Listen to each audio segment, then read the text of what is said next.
Hello, and welcome to THWACKcamp 2017. It's funny saying those words, welcome to THWACKcamp, because it really has become something that I look forward to every year.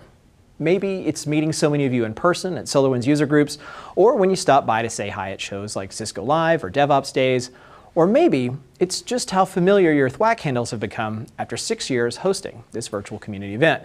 But I speak for all of us here at SolarWinds when I say that we're truly honored to have you with us again this year. And I'm particularly excited about our two keynote speakers, who I'll introduce in just a moment. And while the broader theme of every THWACKcamp has always been helping IT professionals find new ways to solve big problems, in 2015 and 2016, we concentrated on specific challenges that were at the top of the THWACK thread list. For 2015, we asked the question, what will you solve next? And that year, most sessions included discussion, best practice, thought leadership, and how-tos geared toward complex troubleshooting and permanently fixing problems. We focused on how admins could make short-term investments with long-term payoffs, both in reliability, but also for their careers. Last year's theme was Challenge Accepted, concentrating on the increased demands placed on IT as a result of hybrid IT adoption, the headaches of bolting multiple clouds onto our infrastructure, relocating workloads, and increased expectations from users. We focused on security, performance, and reliability tips applicable to any monitoring tool. And for SolarWinds customers, included tutorials on how to use cloud monitoring features of the Orion platform that, as it turns out, many of you didn't know that you already had. But this year, we're trying something a little different. Now, while last year we talked about integrating cloud environments into your IT operations, your THWACK conversations this year reveal something new. That enterprises of all sizes, 1- to 2-person teams, to the largest organizations in the Global 2000, aren't just expanding to new infrastructure. You are actively moving, in fact, accelerating to cloud and cloud-native technology. You confirmed a trend that we've been watching develop for the 2015, 2016, and now the 2017 SolarWinds IT Trends Report. Customers who've been using SolarWinds for a decade suddenly now find themselves being asked to implement new approaches like distributed tracing, to manage not just syslog, but aggregate logging for hundreds or even thousands of ephemeral containers popping in and out of existence every day like quarks. You're now monitoring not just more Linux, but layers of multi-container Linux-based services. You're doing all of that on an array of open source technologies that might be new to your team. And of course, you're doing all of that while you still maintain your on-premises data center and deal with new technology there, like reorganizing your storage to take advantage of Flash. So you'll notice some new sessions in this year's catalog. For instance, there's a DevOps session when DevOps says monitor. There's one on scale-out, that's monitoring challenges with distributed environments. And there's even one on best practices from service providers, understanding backup technologies and what they can do for MSPs. And this expanded variety is no accident. I suppose the underlying theme of THWACKcamp 2017 is SolarWinds is way more technically diverse than you might think. But I think more accurately, it's SolarWinds, as always, is there for our customers when and where they need us, and often in ways that you might not expect. And by that, we mean that the cloud-native tools made for developers aren't fundamentally different than infrastructure monitoring tools that you run on premises. Now, at first glance, they may seem wildly different. One you install in your environment that discovers and interrogates hundreds of different monitoring and management interfaces. And I mean, those tools watch from the outside in everything in the network and application stack. But the other species is a set of hosted services that are integrated with the standard tools of cloud and Linux, requiring a little dev, or at least an understanding of how those technologies work and how they're configured. But what you're telling us, and as usual is so great to hear from the THWACK community, is that you don't really see it that way. You don't see them as different. You're telling us that over time, the tools of IT always evolve. And what both of these approaches share is a need to work the way you do. And you expect to change the way you work over time. I don't remember back in the day dreaming about how was I going to manage applications without setting up new racks of servers. Yet today, I can't imagine life without vSphere or the EC2 management API. I mean, even down to layer 0, the way that we work today is very different than it was 10 or even 5 years ago. And we're IT. We can project. We know that change is not just coming, but that change is here. And we're ready to adapt with a little timely and salient information, just as we always do. We hope you find this year's content valuable, regardless of where your organization is on the journey to cloud, automation, and the other new technologies that you're having to digest. Our businesses are banging on the drums of go faster, work smarter, fail fast, transform. But SolarWinds' mission, as always, remains the same: to help IT professionals address the problems that they have today quickly, to make time to get ahead of the challenges of tomorrow. Over the next 2 days, you'll find nearly 20 sessions split into 2 tracks. As always, we'll cover a variety of topics from performance to scalability to DevOps to backup to cloud and more. Some of the sessions will be focused on best practices, while others will be in-product how-tos. Guests will include industry experts, SolarWinds product managers, strategy leaders, and of course, all the head geeks. And as always, remember that THWACKcamp is THWACKcamp. These topics come directly from the challenges and opportunities that you're discussing in the THWACK community, at SWUGS, and all the other ways that we get to hear from you. All right, let's go ahead and meet our featured speakers. I'll be back at the end to wrap up with a little housekeeping. We'll make sure you have a chance to win some swag over the next couple of days, and of course, tell you how to pick up some THWACK points. I'd like to introduce today's speakers, Joe Kim and Ronnie Johnson. Joe Kim is the Executive Vice President of Engineering and the Global CTO of SolarWinds. He'll speak about continuing investments in SolarWinds core products, but also outline the company's vision for the future of IT and how vendors will support business demands for transformation. Ronnie Johnson is the Chief Information Officer of SolarWinds, and as the person responsible for keeping all of our IT processes running, we'll talk about best approaches to keep your career nimble and adapt to accelerating change. First, to discuss the present and future of SolarWinds products in a rapidly evolving landscape, please welcome SolarWinds Chief Technology Officer, Joe Kim. Well, thanks, Patrick. And so, for those of you guys attending THWACKcamp 17, we have a packed agenda for you over the next couple days. And we're going to be sharing a lot of best practices and some of the features that we have in our products. And so hopefully you're going to have a lot of fun with us over the next couple of days. Now, before we get started, what I wanted to help do was to provide a little bit of context in terms of why we made certain technology decisions, why we made certain decisions around feature functions across our products. And I kind of wanted to share and develop that context for you by sharing with you what's been happening in the IT organizations that I've been speaking to, either talking with analysts or the press or our large customer base, including many of you guys. And also share with you a little bit in terms of, from a procedural perspective, some of the technical components that have been evolving and getting adopted across the various technology organizations. Now, what's interesting is that, when I go out and talk to a lot of our customers and ask them about, well, how many products do you think SolarWinds sells? How many do you think that we provide? And usually the number that I get back, which is surprising to me, is somewhere in the 4, maybe 5 range. And many of you guys will find out, hopefully through the next couple of days, because we're going to be sharing a lot about our products. We have over 40 products across the different business units in cloud or our core IT components. Many of you guys know that as our Orion platform-based products, as well as our MSP products, okay?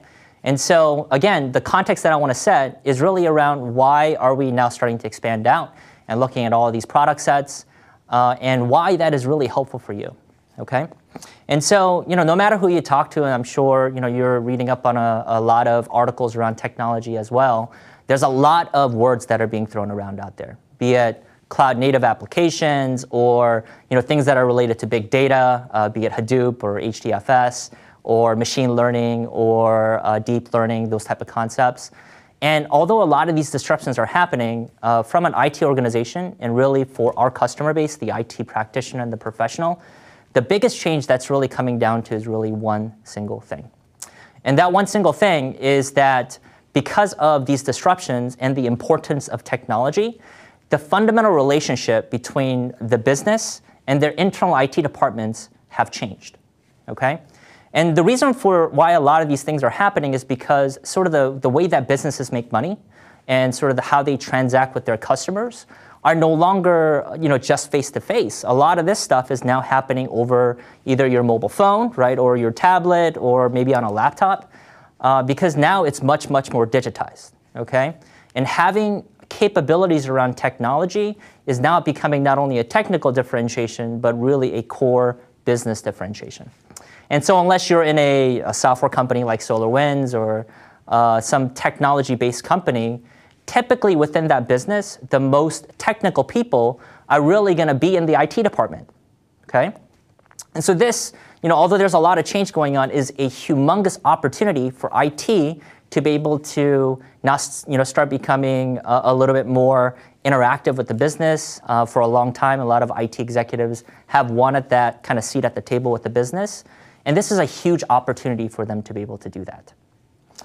Now, as I kind of work through our customer base, what's interesting is this has changed the IT organization quite a bit. And so what are the two kind of types of evolutions that I've seen of this relationship is maybe sometimes what happens is the IT department starts to see this as an opportunity, and they go out and they actually very proactively start reaching out to from IT to the business and start asking them what are the type of services that we can really help provide for you to make our business really grow and thrive.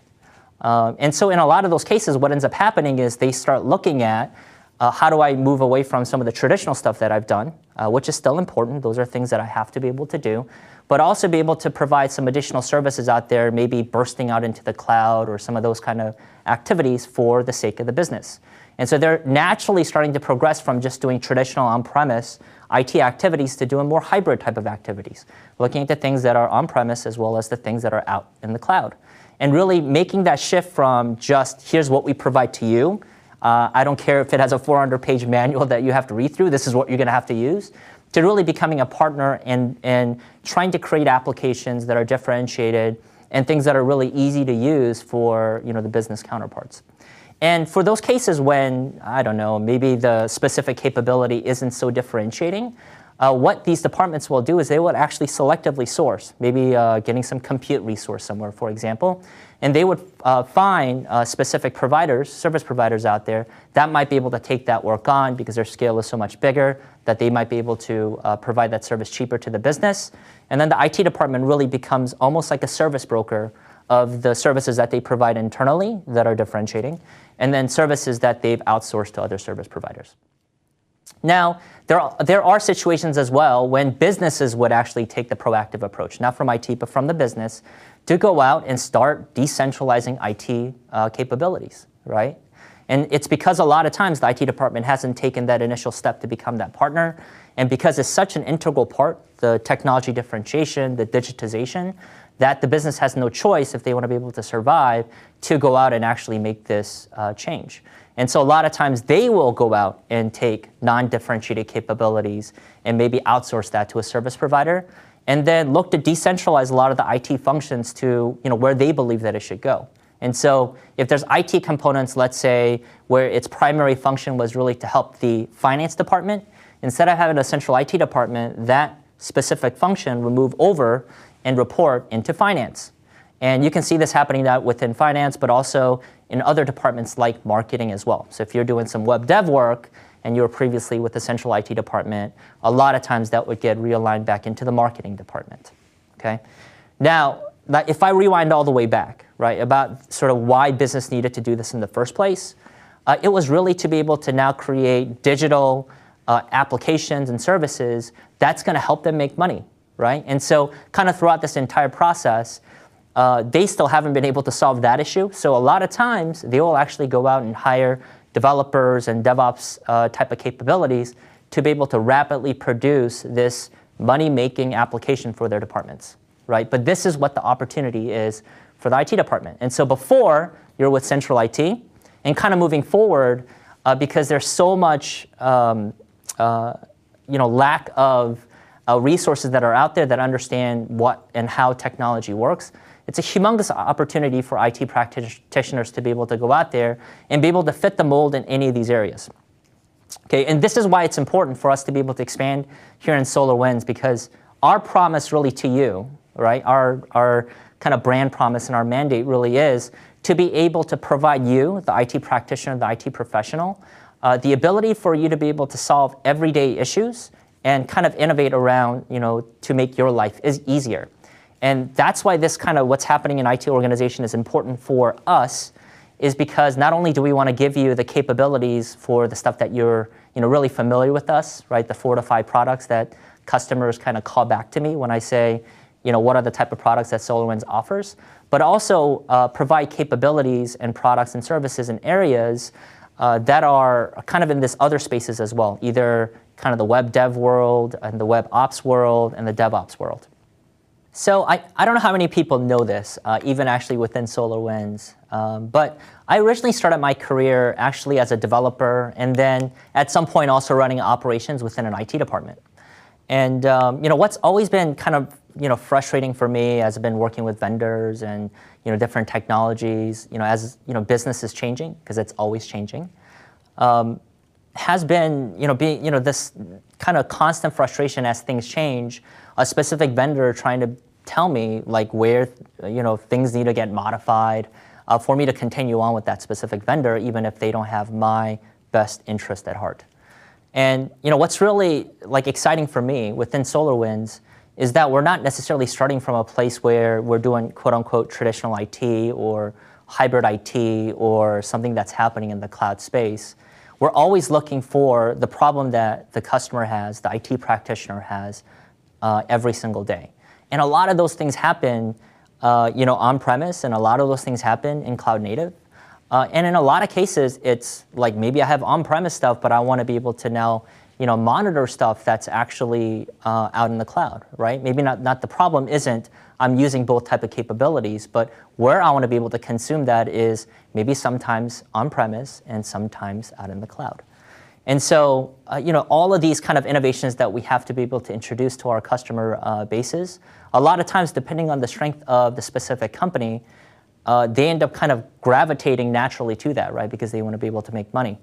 But for us, what's been really cool and interesting is that we can both innovate on some of the issues that you might be having when you're managing things from on-premise. And a great example of that is stuff that we've done with NetPath and PerfStack. These are innovative things that we're doing with on-premise products, but also innovating with what's happening on cloud native space, right? If you go to a lot of cloud type of conferences right now, some of the biggest and brightest buzzwords that are floating out there is around distributed tracing. And guess what? We have some of the best distributing tracing capabilities in the market today. And we're going to be able to share a lot of that with you, obviously, in the sessions that we're going to be sharing. And so if you really think about, well, some of the organization evolutions that are happening, or some of the technology changes that are occurring across the globe, like how does that really impact me on a day-to-day basis? Well, at the end of the day, all it's really meaning is as businesses move toward a digital transformation and a digital business, all they're really wanting to do is to be able to use technology, again, be it a mobile phone or a tablet or whatnot, and be able to service any customer anywhere as fast as possible. And you simply can't do that by looking at a single technology stack. You have to look across the board if you want to be able to service that business, to be able to make it move faster, be able to deliver better, no matter where their customers are across the globe. And so in essence, that's basically why I'm really, really excited about the next 2 days at THWACKcamp, because I think we have a lot of those technologies and best practices that we're going to be sharing with you. It won't be just cloud stuff on cloud. You're going to learn about how to use some of our Orion stuff on the cloud. There's some best practice sessions around that. And that's what I'm really, really interested and excited about, is to be able to give you a solution that you can use today, no matter where you are falling in the spectrum. The other thing that I want to touch a little bit on as we move forward was what's happening from a procedural and a systems perspective. Now, what I listed here is sort of the development processes going from waterfall to DevOps, and what's happening with the packaging going from physical servers all the way to using things like containers and microservices. What I really don't think is really debatable when I talk to customers, press analysts, is that there is sort of a transition going on from what you see on the traditional IT side to things that are a little bit more hybrid and cloud native, okay? But what's important as part of this adoption is that no matter what customers I talk to in the specific departments, it's not like this is an evolutionary thing that's happening across the board. Your organization might be doing traditional IT stuff using waterfall, and then actually doing at the same time activities around cloud native workloads, okay? So it's not like all of a sudden you're going from sort of the left-hand part to the right-hand part of this specific presentation, but you might be kind of poking around in all the different areas. And again, from SolarWinds, what we want to be able to make sure is not only provide you capabilities where you can evolve, but if you needed to do some pieces that are related to your physical data center, but also need to find services and products that are much more in tune with cloud native workloads, we want to make sure that we provide you capabilities on both of those fronts. And that's why, from our side, not only do we want to just create simple and powerful and affordable products, on core IT, but also be able to provide that, either maybe you're in a service provider world or in sort of the cloud native space, to be able to tune those products for your specific need and make sure that even if you're starting from a 2-person shop, working on some low-level infrastructure stuff to all the way doing 15,000 person IT departments doing DevOps type of workload, we want to make sure that not only can you evolve, but depending on what role that you're getting, that SolarWinds is always going to be there for you. And with that, I wanted to welcome you to THWACKcamp 2017. Patrick? Awesome, thanks. Thanks, Joe. The thing I like most, maybe, is that Joe started his career in technology as a developer, and he came to IT to help it become more effective. His conversations with customers, but especially analysts, are really interesting, and they remind us that many of the challenges in providing advanced services are actually opportunities for IT to have a seat at the table with the business. As for IT decentralization, I don't know if anyone's figured out how to unpack what happens when the traditional roles that we manage move out into the business units.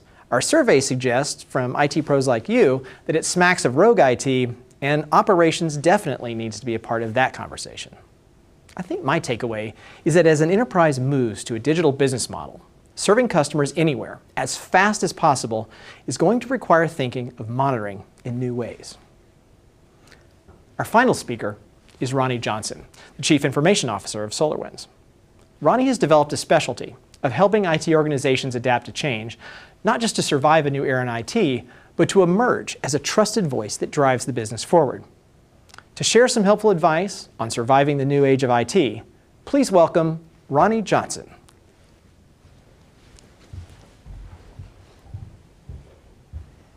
The IT landscape has changed. The proliferation of cloud offerings, changing stakeholder expectations, increasing cyber threats, and data privacy requirements present a significant challenge to traditional IT. As IT pros, we are uniquely positioned to help our stakeholders and business partners navigate this new landscape. So how do we set ourselves up to be successful leaders in this new environment? Well, I offer you this CIO's humble advice on how to survive the new age of IT. I've found that surviving IT is kind of like being in a relationship. So I've structured my guidance more like a simple relationship guide. If you'll indulge me, I'll talk you through about 4 components of being in a successful relationship or surviving new IT. The first, it's communication.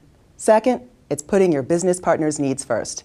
Third, it's being passionate. And 4, you gotta date a lot of technology. Let's dig into some of these a bit. The first one I mentioned was communication. It is key. We have to speak the language of our business stakeholders. We can't talk in IT unless we're talking to IT. There's no need to tell finance that you're using the time series database compression method when basically you're saying, I'm reducing the cost of infrastructure. We also have to be transparent about how we're spending our time and resources. I like to publish our stack-ranked project portfolio to ensure business alignment. I like to create communication vehicles, quarterly or monthly business reviews, retrospective sprint reviews, or any type of cadence meeting that creates an open dialogue around priority, expectations, and overall status progress. It's also important to have passive communication vehicles. I like to publish status and performance metrics on dashboards and make them visible to our stakeholders.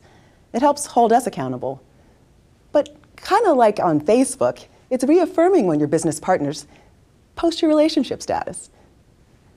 It's also important to listen and make sure your partner feels understood. Also, like in relationships, sometimes your partners need to vent and even ramble on. But our stakeholders expect us to solve their problems, and they won't trust us to implement a solution until they fully understand and believe that we've heard their pain. So we must take time, listen patiently, and especially if we're trying to influence someone to change their mind. Remember, communication is what builds trust. So we have to take time to make our communication effective. The second thing I want to talk to you about is putting your business partner's needs first. It's a little bit non-intuitive, but sacrificing self-interest is just hard to do. It takes intention and practice. It would be awesome if everyone accepted my preferred choice of computers or OS or collaboration solutions or billing systems or even virtualization platforms, but this almost never happens. We have to get over it. We have to be adaptive. Just because we're more familiar with a certain technology doesn't mean it's right for our business partners. Business needs must be at the forefront or the center of standard setting and technology selection. Operational support is a factor. Our work is a factor, but it should not be the predominant element. We have to put our partners' needs first. The golden rule also works for IT. The third thing I want to talk to you about is being passionate about what you do. I'm a nerd, a geek, whatever else millennials call technology enthusiast. I'm unapologetic about my love for IT. I encourage you to also love what you do, because sometimes that's the only reward we're going to get in IT. We're going to spend a lot of time solving business problems that no one's going to thank you for. You're going to have to celebrate yourself. You're going to have to celebrate your team. Don't get upset if an accomplishment goes unnoticed. Sometimes IT is a thankless job. When you love what you do, you'll also enjoy learning more about it, studying it, spending time doing it, getting really good at it, and being proud of it. And I think that's really, really important as IT pros. Now, some of us, we may have lost that loving feeling. Perhaps it's time for you to explore a new type of technology, learn a new coding language, study information security, or earn your CISSP. If you've lost that fire, I encourage you to rekindle your relationship with IT. I believe it's important to love what you do, because when you do, it'll show in your work, and your team and your career will benefit. My final and most important relationship point is don't get married. That is, don't get married to a single technology. In IT, we must keep dating. Technology evolves, and that's the whole point of it. Change is our job, and we must stay current. It's our responsibility to enable business partners with new technology and to support their changing business objectives. To remain relevant, we have to accept change, embrace it, and lead it. We can't wed ourselves to our first programming language. If so, I would still be programming in Pascal. So as business needs change and evolve, our profession requires that we basically date several technologies at the same time. Development languages will change, project management methodologies will come and go, new standards, regulations, and frameworks will be introduced. But as IT pros, we are expected to facilitate digital transformation. To do so, we can't get ourselves super committed. In conclusion, communication is key.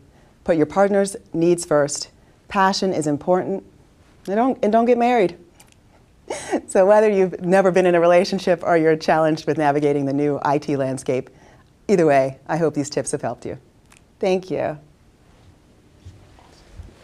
That was great. And IT is a lot like being in a relationship, only hopefully not a codependent one.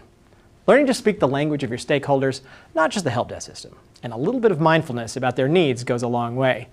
And sometimes I know that when I'm heads down and overcommitted, I forget how important communication is, especially to celebrate wins at the end of a long project. I think too often we jump right back into the next task in the backlog, but it's important to stop sometimes and recognize how much the team actually does. As for getting married to technology, a long time ago I was married to Pascal, but it broke my heart. But I'm dating Node and Python now. We have a huge lineup again this year and hope that you enjoy these sessions.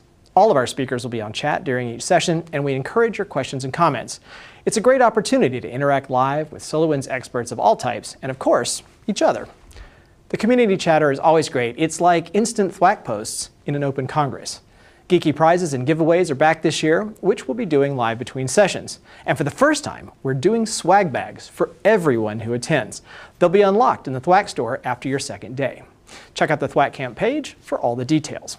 You can also earn thousands of THWACK points attending sessions and for each survey you fill out, so let us know how we're doing. It's good for everybody. For those of you who are new to the THWACK community, THWACK points are highly sought after and accumulated by engaging with other users. You can cash these points in our online store for cool physical swag that we ship to you for free. And of course, you will need to be logged into THWACK to participate and stream the sessions. Both this and tomorrow's keynote are open to all, but at the end of the keynotes, the stream will end unless you're signed in. Just click the button at the top of the screen or under the chat, and if you need an account, setup takes less than a minute.